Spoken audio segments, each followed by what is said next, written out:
tum chu hei Esther-Hnamte ti hi karon rek le don nia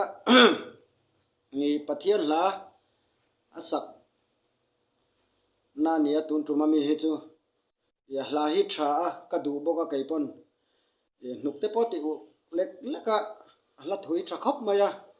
thlir tu te po kan in hun takin lo ngai thla ula hla thu hian an hne ve ngei chu ka ring boka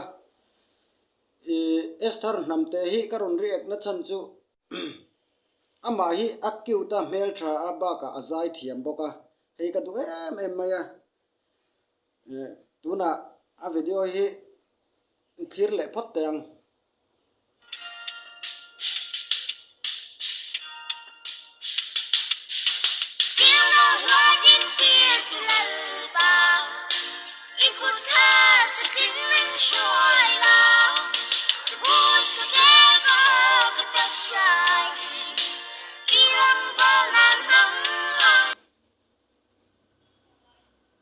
mel hi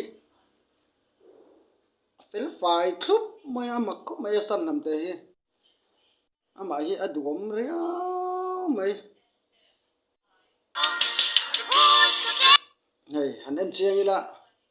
ba ga thom no hak le alukhum vel te poi ein hme rim shima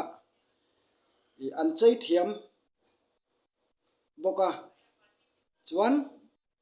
inge video alan dan camera a en dan te ama shooting shim shim a thiam shim shim thira nuam ama hi a fel fai a en hin nuam em boka ni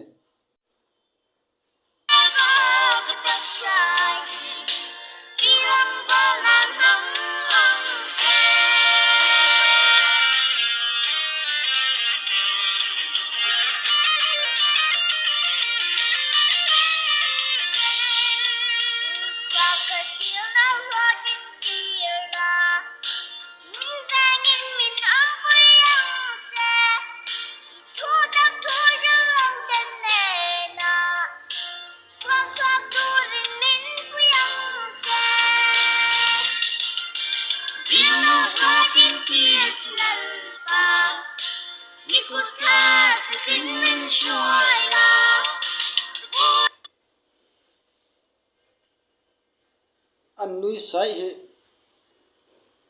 a thiam ngot mai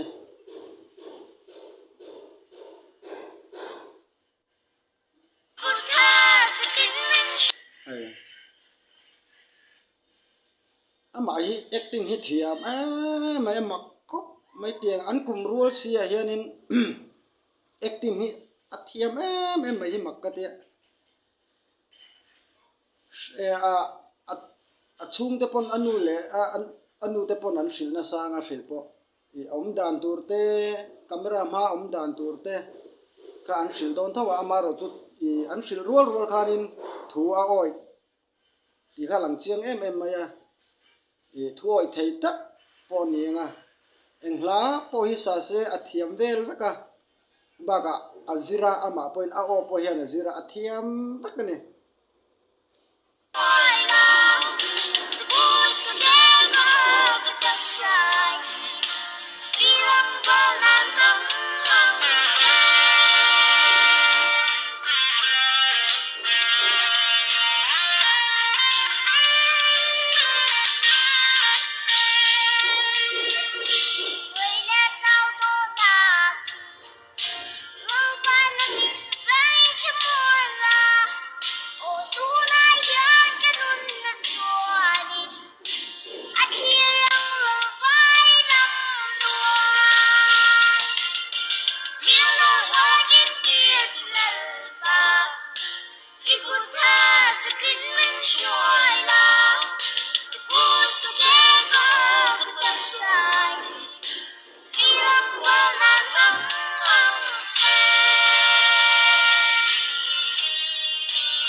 hla thu hianin mi an hne boka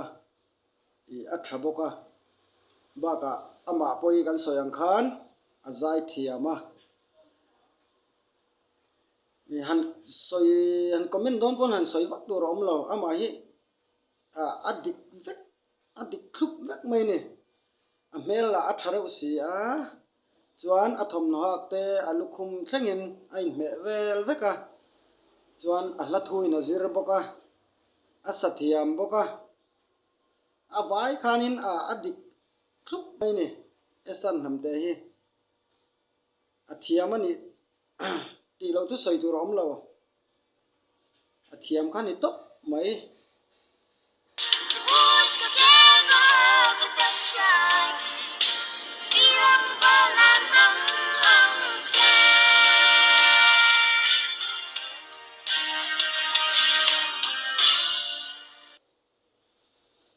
Hlawhtlintirtu te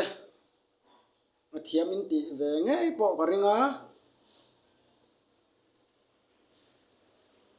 ron ti chhozel kan tum boka nga chuanin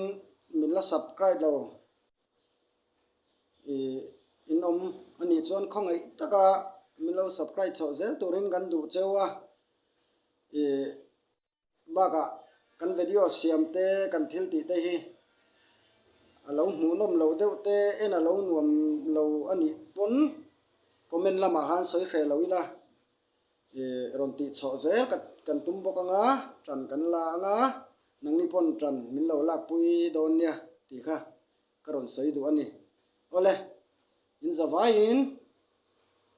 je hin le vek ole